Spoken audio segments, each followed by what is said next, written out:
السلام علیکم دوستو، ہم میں شاید ہی ایسا کوئی شخص ہو جو کسی نہ کسی پریشانی یا آزمائش میں مبتلا نہ ہو۔ کسی کی والدہ بیمار ہوں گی تو کسی کے والد، کسی کو اپنی بیٹیوں کے رشتوں میں مسائل کا سامنا ہوگا تو کوئی بے روزگاری کی دلدل میں دھنسا ہوگا، کوئی عورت اپنے شوہر کی بے وفائی سے پریشان ہوگی تو کوئی شوہر اپنی بیوی کے چڑچڑے رویے سے۔ بعض اوقات یہ مصائب و مشکلات عوام و خواص کی عقلوں پر کچھ ایسے پردے ڈال دیتے ہیں کہ وہ حلال و حرام، جائز و ناجائز اور کفر و شرک میں تمیز بھول کر ہر ایرے غیرے کو اپنا مسیحا مان لیتے ہیں۔ ہندوستان اور پاکستان کی غیر تعلیم یافتہ عوام کی اس نفسیاتی کمزوری سے فائدہ اٹھانے کے لیے آئے روز نت نئے جھوٹے پیر اور عجیب و غریب مزارات سامنے آتے رہتے ہیں۔ ان میں سے بعض تو ایسی موسیقہ خیز اور بے شرم ہوتے ہیں کہ انہیں کوئی پیر یا ولی تو دور انسان کہتے ہوئے بھی شرم آتی ہے۔ دوستو، اس ویڈیو میں ہم آپ کے سامنے چند ایسے ہی جھوٹے پیروں کا احوال بیان کرنے والے ہیں کہ جن کی سیاہ کرتوت اور کردار ساری دنیا میں ہماری اور ہمارے دین کی بدنامی کا باعث بن رہے ہیں۔ ہیلمٹ والی سرکار۔ دوستو، یہ ہیں پیر ہیلمٹ والی سرکار، جو درجنوں مرد اور عورتوں کے درمیان نیم برہنہ حالت میں گھوم رہے ہیں۔ ان کا تعلق اوکاڑا کی کسی نواحی بستی سے ہے۔ ان کی شاندار انٹری ملاحظہ فرمائیے۔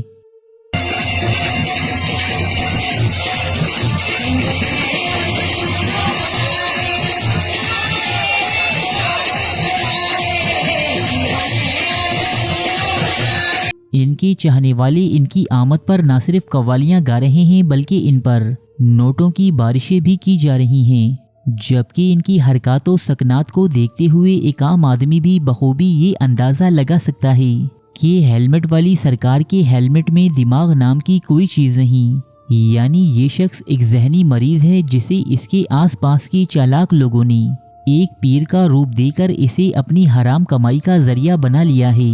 البتہ ان کے آس پاس لوگوں کا ہجوم اور ان کی بابا سے عقیدت کو دیکھ کر آپ اس علاقے میں ہیلمٹ والی سرکار کی مقبولیت کا اندازہ بخوبی لگا سکتے ہیں۔ پیر چور شاہ بخاری۔ دوستو، پنجاب کے ضلع مظفر گڑھ میں پچھلی 1 صدی سے قائم ہے یہ مزار، جس میں مدفون ہیں بابا چور شاہ بخاری، جنہیں چور آف مظفر گڑھ بھی کہا جاتا ہے۔ کیا بولا تو نے؟ جی ہاں دوستو، صحیح سنا آپ نے۔ ان بابا کے بارے میں مشہور ہے کہ قدیم دور میں کہ جب اس خطے پر ظالموں کی حکمرانی تھی تو بابا چور شاہ بخاری امیروں سے چیزیں چرا کر غریبوں میں تقسیم کر دیا کرتے تھے۔ ان کے دربار پر موجود گدی نشین کا کہنا ہے کہ ایک مرتبہ کہ جب انہوں نے عمرہ کی بھینسیں چرائیں اور اپنے پیر و مرشد کے دربار پر چھوڑ آئے تو بھینسوں کے مالک ان کے پیچھے پڑ گئے۔ چور شاہ نے اللہ سے دعا کی کہ وہ دوبارہ کبھی چوری نہیں کریں گی، صرف اس مرتبہ ان کی عزت بچ جائے۔ چور شاہ کی اس دعا کے باعث چوری کی گئی بھینسیں غیب سے پوری ہو گئیں، تبھی سے ان کا نام چور شاہ بخاری رکھ دیا گیا۔ دوستو، ہم یہ نہیں جانتے کہ اس مزار میں مدفون شخصیت کون ہیں، تاہم ان کی قبر کے قریب رکھا ہوا یہ گلک تمام کہانی روزے روشن کی طرح عیاں کر دیتا ہے۔ کوتک شاہ بابا۔ دوستو، یہ ہے پیر کوتک شاہ بابا کا مزار۔ اس مزار کی یہ رسم ہے کہ یہاں آنے والے عقیدت مند پہلے اپنے ساتھ لائے ہوئے ڈنڈے اس قبر پر مارتے ہیں۔